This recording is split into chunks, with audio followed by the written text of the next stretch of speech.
ವೀಕ್ಷಕರೇ, ನಮ್ಮ ಚಳ್ಳಕೆರೆ ಟಿವಿಗೆ ಸ್ವಾಗತ. ಇಂದಿನ ಪ್ರಮುಖ ಸುದ್ದಿ.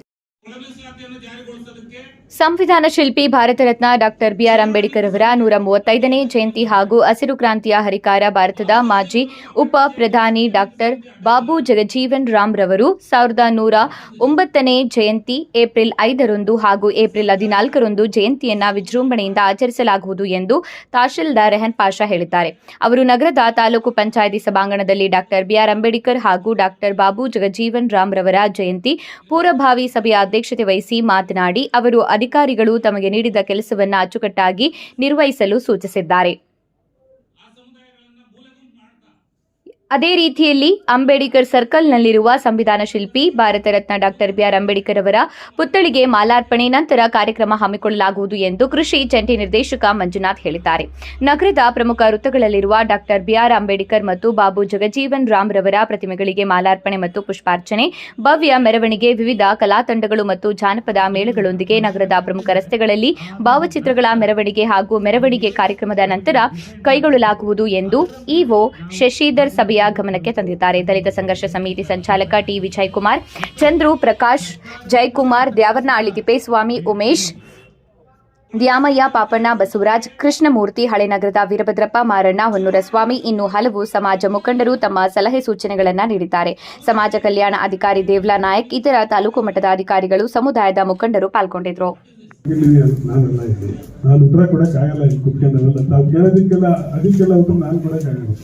ಅದಕ್ಕಿದೆ ಶಾಸಕರಿದ್ದಾರೆ, ಅವ್ರು ಬಂದಾಗ ಮಾತಾಡಿ ಮಾಡೋದಿಲ್ಲ.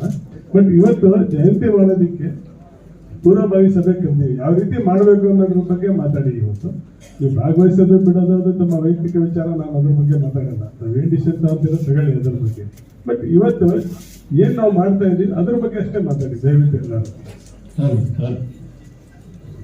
ಎಲ್ಲ ಸಾರ್ವಜನಿಕರೆಲ್ಲ ಮನೆಗೆ ಹೋಗಿದ್ರು, ಏಕೆ ಕಾರ್ಯಕ್ರಮಕ್ಕೆ ಯಾರು ಇಲ್ಲ ಅಂತೇಳಿ ಈ ವಿಚಾರದ ಬಗ್ಗೆ ಒಂದು ಸ್ಪಷ್ಟತೆ ಬೇಕು ನನಗೆ. ಕಳೆದ ಡಿಜೆ ಇತ್ತಲ್ಲ ಸರ್, ಡಿಜೆ ಇಂದ ಒಂದು 50% ಆ ಕಾರ್ಯಕ್ರಮ ಫೇಲ್ ಆಯ್ತು. ಯಾಕೆಂತ ಹೇಳಿದ್ರೆ ಎಲ್ಲಾ ಡಿಪಾರ್ಟ್ಮೆಂಟ್ ಇಂದ ಮತ್ತೆ ಅಂಗನವಾಡಿಯಿಂದ ಹೆಣ್ಮಕ್ಳನ್ನ ನಾವು ಕರ್ಕೊಂಡ್ ಬಂದ್ಬಿಟ್ಟಿರ್ತೀವಿ.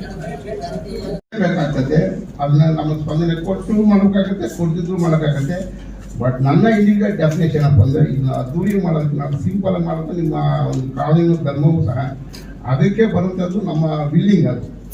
ಆದರೆ ಇದು ಅತ್ಯಂತವಾದಂತಹ ಒಂದು ರೀತಿಯ ನೈತಿಕತೆಗೆ ಸಂಬಂಧಪಟ್ಟಿದ್ದು, ಸರ್ಕಾರದ ನೈತಿಕತೆಗೆ ಸಂಬಂಧಪಟ್ಟದ್ದು. ಯಾಕಂದ್ರೆ running government already defence for the moral sense, ಇದು ಎರಡು ಮಾತು ಇಲ್ಲ.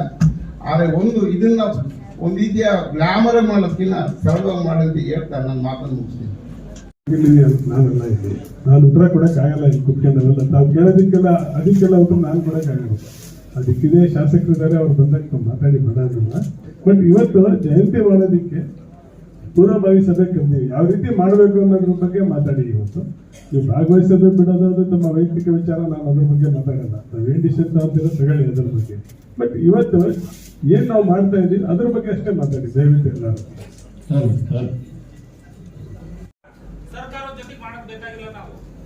ಅಭಿಪ್ರಾಯದಲ್ಲಿ ನನಗೆ ತಿಳಿದಿದ್ದು ಇನ್ನೊಬ್ಬ ಅವ್ರವ್ರಿಗೆ ಏನೇ ತಿಳಿತದ ಅದು ತೀರ್ಮಾನದಲ್ಲಿ ಮಾಡಿಲ್ಲ. ರಾಜ್ಯ ಸಮಿತಿ ಐತೆ, ರಾಜ್ಯದ ಉದ್ದಗಲಕ್ಕೂ ರಾಜ್ಯ ನಾಯಕರುಗಳಾದರೆ ಇದು ಆಗ್ಲಿಲ್ಲ ಅಂತಂದ್ರೆ ಒಂದು ವೇಳೆ ಅದಕ್ಕೆ ಸಂಬಂಧಪಟ್ಟವರು ನಿರ್ದೇಶನ ಕೊಡ್ತಾರೆ, ಅದ್ರ ಪ್ರಕಾರ ನಾವು ನಡ್ಕೋಬೇಕಾಗತ್ತೆ. ಅದನ್ನು ನಾವು ಅಧಿಕಾರಿಗಳ ಮುಂದೆ ಹೇಳೋದೇನು ಬೇಕಾಗಿಲ್ಲ. ಬೆಂಗಳೂರು, ಹುಬ್ಬಳ್ಳಿ ಅನೇಕ ಬಾರಿ ಎಷ್ಟು ಸಾರಿ ಹೋಗಿ ಬಂದಿದ್ದೀವಿ ಗೊತ್ತಿಲ್ಲ. ಆದ್ರೆ ಬೆಳಗಾಮು ಎಲ್ಲರನ್ನು ಸುತ್ತಾಡಿ ಬಂದಿದ್ದೀವಿ. ಇಲ್ಲಿ ಮಾತಾಡಿ ನಮ್ಮ ಮನೆಗೆ ಹೋದ ತಕ್ಷಣ ಯಾವ ಹೋರಾಟಗಳು ಆಗೋದಿಲ್ಲ. ಅದಕ್ಕೆ ಸಂಬಂಧಪಟ್ಟಂಗೆ ಮಾಡೋಣಂತೆ. ಸಮಾಜ ಅಂಬೇಡ್ಕರ್ ಜಯಂತಿ ಒಂದನ್ನೇ ಮಾಡಕ್ಕಾಗಿನೇ ನಾವು ಸಮಾಜ ಒಂದ್ ಕಡೆಗೆ ಹೋಗಿ ಕುತ್ಕೊಂಡು ಮಾತಾಡೋದ್ರಿಂದ ಹೋರಾಟ ಮಾಡೋದಕ್ಕೆ ಬೇಕಾದಷ್ಟು ಕಾಲಾವಕಾಶ ಐತೆ. ಹೋರಾಟ ಮಾಡ್ಬೇಕಾಗ್ತದೆ. ಇಲ್ಲಿಗೆ ಮುಗಿತಂತೆ ಯಾರು ಏನು ಅನ್ಕೊಂಡಿಲ್ಲ. ಇವ್ರ ಜೊತೆಗೆ ನಾವೇ ಚರ್ಚೆ ಮಾಡಕ್ ಬಂದಿಲ್ಲ. ಯಾರು ದಯಮಾಡಿ ಎಲ್ಲರನ್ನೂ ಮನನ ಮಾಡಿ ಅರ್ಥ ಮಾಡ್ಕೊಳ್ಳಿ. ನಾವೊಂದ್ ಮಾತು ಹೇಳಿದ್ಮೇಲೆ ನೀವು ಅರ್ಥ ಮಾಡ್ಕೊಂಡ್ರಿ, ನೀವು ಹೇಳಿದ್ಮೇಲೆ ನಾವು ಅರ್ಥ ಮಾಡ್ಕೊಂಡಿದ್ದೀವಿ. ನಿಮಗೂ ಮಾತಾಡಕ್ ಅವಕಾಶ ಇದೆ, ನಿಮಗೂ ಹಕ್ಕಿದೆ. ಬೇಡ, ಆ ಪುಣ್ಯಾತ್ಮನ ಜನ್ಮಿಸಿ ಖುಷಿಯಾಗಿ ಫಸ್ಟ್ ಆಚರಣೆ ಮಾಡೋಣ. ತಿರುಗುದಿಲ್ಲನೆ ನೆಕ್ಸ್ಟ್ ಡೇ ಸರ್ಕಾರದ ವಿರುದ್ಧವಾಗಿ ಆಗಿರಲಿ, ಮಂದಿಗಳ ವಿರುದ್ಧವಾಗಿ ಆಗಿರಲಿ, ನಾವು ಮತ್ತೊಂದು ವೇದಿಕೆಯಲ್ಲಿ ಯಾವ ಮಟ್ಟ